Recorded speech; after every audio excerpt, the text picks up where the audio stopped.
राजासाठी हक्काची जागा नको का? तुमच्या चौकात पुतळा असू द्याच, असलाच पाहिजे. तर हक्काची जागा तुमच्या राजाची या राज्यात आहे का नाही?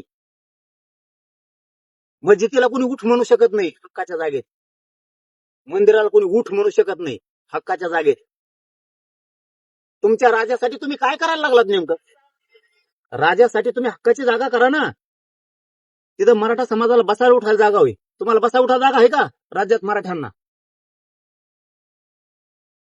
शाही पद्धतीत बसवा ना आपल्या राजाला. स्वतःच्या जाग्यात हक्काचा असू द्या. काय टप्पर आहे कोणाच्या वाकड्या नजरेने बघायची? आणि बघू ते कोणाला वाकड्या नजरेने मग दाखवू.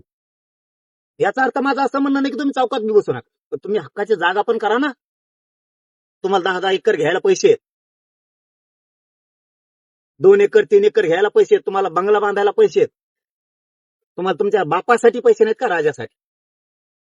हक्काच्या जागा घ्या आणि शाही पद्धतीनं राजाची मिरवणूक काढून थाटात राजे बसवा गावागावात हक्काच्या जागेवरती. वर्षात 365 दिवस आहेत.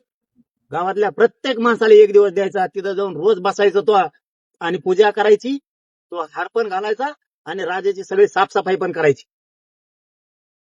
हे प्रेम. गावाचं नाव नाही सांगत साहेब तुम्हाला, पण आता पुण्यतिथी झाली राजाची. एक गाव असं आहे की साधे फुलं सुद्धा पायावरती नाही ठेवले. कशासाठी बसवतोय मग पुतळे?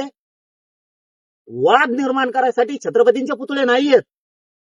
बसीन तर तिथंच बसीन, तिथंच बसव. पूजा कोण करणार? तिथंच बसव.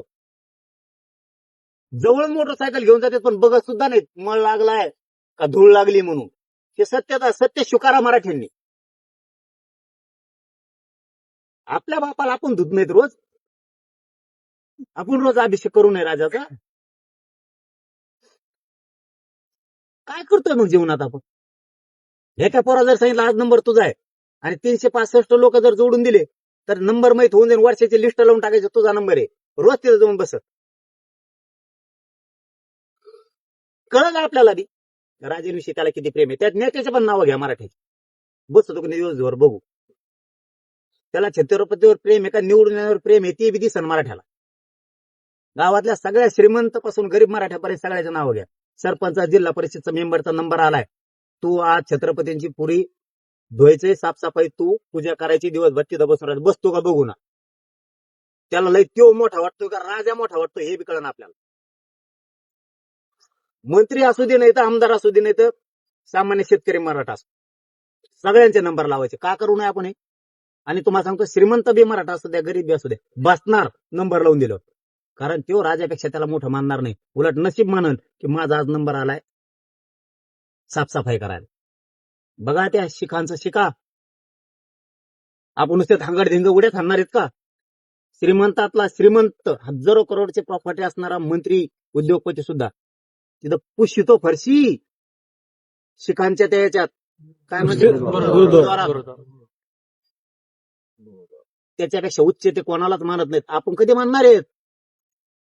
धिंगाणा करणं, मारामाऱ्या करणं आणि रच्चेच पुतळा नेऊन बसणं म्हणजे शिवरी आहेत काय? त्याचं सेवा करणं बी आपली जबाबदारी. आणि ते आता इथून पुढे आपण तसं वागू. आपण मराठा चांगल्या दिशेला नेऊ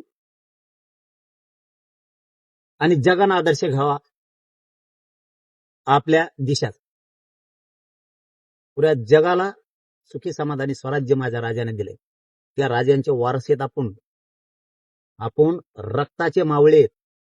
आपण रक्ताच्या छत्रपतींच्या मावळ्यांचे जे मावळे आहेत त्यांच्या रक्तामासाचे आपण आहेत. मावळ्याच्या रक्तामासाचे वंशज आपण येत राहू. आपण राजांना किती उंचीवर न्यायला पाहिजे ती जबाबदारी आपली आहे, महाराष्ट्राच्या बाहेर सुद्धा. पण आपण ती प्रथा आता पाडली पाहिजे. आपण जशी पाडतो तसं जग वागत असतं. एकूणच